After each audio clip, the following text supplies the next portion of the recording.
Photo ही ऐसे पानी सरला पानी पारे से क्या पानी लेने सरला पानी बोलो एकादशी महात्म की जय। षटतिला एकादशी माघ कृष्ण पक्ष श्री भविष्योत्तर पुराण की कथा। एक बार पुलत्स्य ऋषि ने दालभ्य ऋषि से पूछा कि हे ब्राह्मण, मृत्यु लोक में मनुष्य दूसरों का धन चोरी करता है, दूसरे लोगों से ईर्ष्या करता है तथा ब्रह्म हत्या आदि महान पाप करने पर भी नरक को प्राप्त नहीं होता। इसका क्या कारण है? सो आप कृपा कर सुनाइए, आपकी बड़ी कृपा होगी। पुलत्स्य ऋषि ने कहा, हे महाभाग, आपने यह बड़ा ही गंभीर प्रश्न पूछा है। जिस गुण तत्व को ब्रह्मा, विष्णु और इंद्रादिक भी नहीं जानते हैं, सुनो। माघ मास के प्रारंभ से ही मनुष्य को स्नान आदि से सर्वथा शुद्ध रहना चाहिए। स्नान से शुद्ध रहना चाहिए। काम, क्रोध, मोह, लोभ, ईर्ष्या आदि को त्याग कर, इंद्रियों को वश में करके, अभिमान छोड़कर भगवान का स्मरण करना चाहिए और मूल नक्षत्र में स्नान आदि से शुद्ध होकर ऐसा गोबर ले जो जमीन पर न गिरे, उसमें तिल और कपास मिलाकर कंडे उपले बनाना चाहिए। तब उन कंडों से 108 बार हवन करे। यदि उस दिन द्वादशी और मूल नक्षत्र हो तो संयम के साथ रहना चाहिए। फिर एकादशी जो कृष्ण पक्ष की हो, उस दिन व्रत करे और रात्रि को जागरण करे व उन कंडों पर हवन करे। इस एकादशी को षटतिला एकादशी कहते हैं। दूसरे दिन धूप दीप नैवेद्य से भगवान का पूजन करना चाहिए और खिचड़ी का भोग लगाकर उसी दिन भगवान कृष्ण का पूजन विधि विधान से करना चाहिए तथा पेठा, नारियल या सुपारी सहित अर्घ्य देकर स्तुति करनी चाहिए। उपरोक्त चीजों का अभाव होने पर केवल सुपारी से ही अर्घ्य दे सकते हैं। हे भगवान, आप अशरण शरण हो, संसार में डूबते का उद्धार कीजिए। हे कमल नेत्रधारी, हे विश्वम्भर भगवान, हे पुंडरीकाक्ष, हे जगत गुरु, मेरे इस तुच्छ कार्य को आप लक्ष्मी जी सहित स्वीकार कीजिए। तत्पश्चात विप्र को जल भरा कुंभ प्रदान करना चाहिए तथा श्यामा गाय और तिल पात्र दान करना चाहिए। तिल दान और भोजन दोनों ही श्रेष्ठ कहे जाते हैं।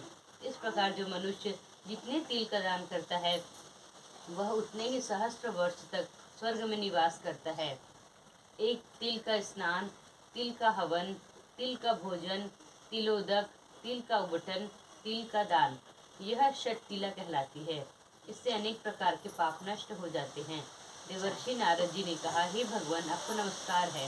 हे देव, इस षटतिला एकादशी के व्रत करने से क्या पुण्य होता है, सो कहिए। श्री कृष्ण जी ने कहा, हे नारद मुनि, मैं तुम्हारे सम्मुख आंखों देखी घटना का वर्णन करता हूँ, तो तुम ध्यान देकर सुनो।